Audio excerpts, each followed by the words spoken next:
નમસ્કાર. જીવન દ્રષ્ટિ ચેનલમાં હું આપ સૌનું હાર્દિક સ્વાગત કરું છું. હું પ્રવીણસિંહ ગોહિલ જીવન દ્રષ્ટિ ચેનલમાં આજે એક નવા વિષય સાથે ચર્ચા કરવા માંગુ છું. આજનો વિષય છે લીડરશિપ.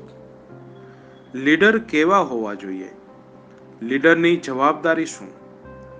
લીડર એવા હોવા જોઈએ જે લોકોને પોતાના પરિવારની જેમ સમજીને લોકોના સુખ અને દુઃખમાં હંમેશા ભાગીદાર બને. નેતૃત્વ શક્તિ.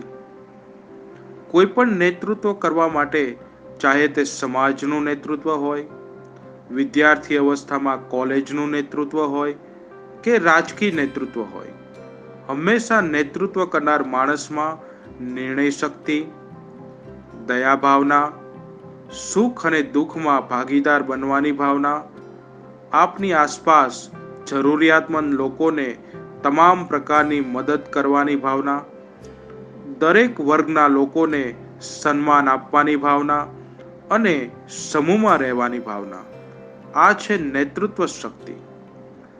સમાજનું નેતૃત્વ કરનાર આગેવાનને ખબર હોવી જોઈએ કે મારા સમાજમાં સુખી વર્ગ કયો છે અને જરૂરિયાતમંદ વર્ગ કયો છે. કયા પરિવારના દીકરા દીકરીને શિક્ષણ માટે કોઈ આર્થિક તકલીફ તો નથી ને?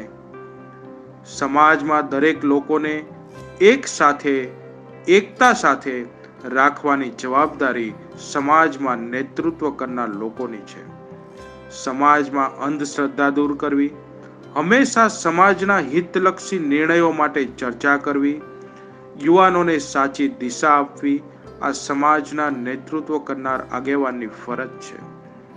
લીડરશિપ કરનાર વ્યક્તિ ત્યારે જ સફળ લીડર થઈ શકે છે જ્યારે તેનામાં લોકોની વચ્ચે રહીને લોકોના સુખ અને દુઃખમાં ભાગ લઈ શકે, દરેક સમાજને સાથે રાખીને કામ કરવાની ભાવના હોય.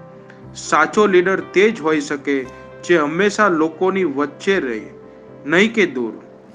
આપણે તે જ લીડરની સાથે રહેવું જોઈએ જે લીડરમાં તમામ પ્રકારના ગુણ હોય. તો જ આપણે સમાજ અને દેશના વિકાસમાં સાચો સહયોગ આપ્યો છે તે સાર્થક ગણાશે. જે લીડરમાં સ્વાર્થ વૃત્તિ હોય, લોભી વૃત્તિ હોય કે ભ્રષ્ટાચારી હોય, તેમને આપણે રસ્તો દેખાડી દેવો જોઈએ. સમાજ અને દેશ માટે આપણે સૌ યુવાનોએ આગળ આવવું પડશે. બેસી રહેવાથી સાચો લીડર આપણે ગોતી નહીં શકીએ. મિત્રો, દરેક યુવાનમાં ખૂબ જ શક્તિ ભરેલી હોય છે, આત્મવિશ્વાસ હોય છે, સાચું શું છે ખોટું શું છે તેની નિર્ણય શક્તિ હોય છે. દરેક યુવાને પોતે જ નેતૃત્વ કરવાનું છે કે મારી આસપાસ કોઈ પરિવાર એવો નથી ને કે જેને શિક્ષણ કે આરોગ્ય માટે કોઈ જ પ્રકારની મુશ્કેલી તો નથી ને? દેશ કે સમાજમાં પ્રગતિ કેવી છે તેનો ખ્યાલ તેના લીડર પરથી આવે છે.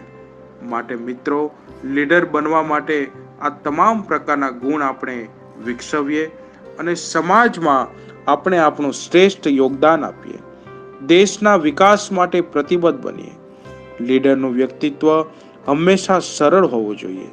નાનામાં નાના વ્યક્તિ કે કોઈ પણ વ્યક્તિ લીડરને સહેલાઈથી મળી શકે, પોતાની વાત રજૂ કરી શકે, તે જ સાચો લીડર. જીવન દ્રષ્ટિ ચેનલમાં હું હંમેશા એક નવા વિચાર સાથે આવીશ, નવી દ્રષ્ટિ આપવાનો પ્રયત્ન કરીશ. મિત્રો, હું આપને નમ્ર અપીલ કરું છું કે જીવન દ્રષ્ટિ ચેનલને આપે સબસ્ક્રાઇબ ના કરી હોય તો આપ સબસ્ક્રાઇબ કરો, લાઈક કરો અને શેર કરો. ધન્યવાદ.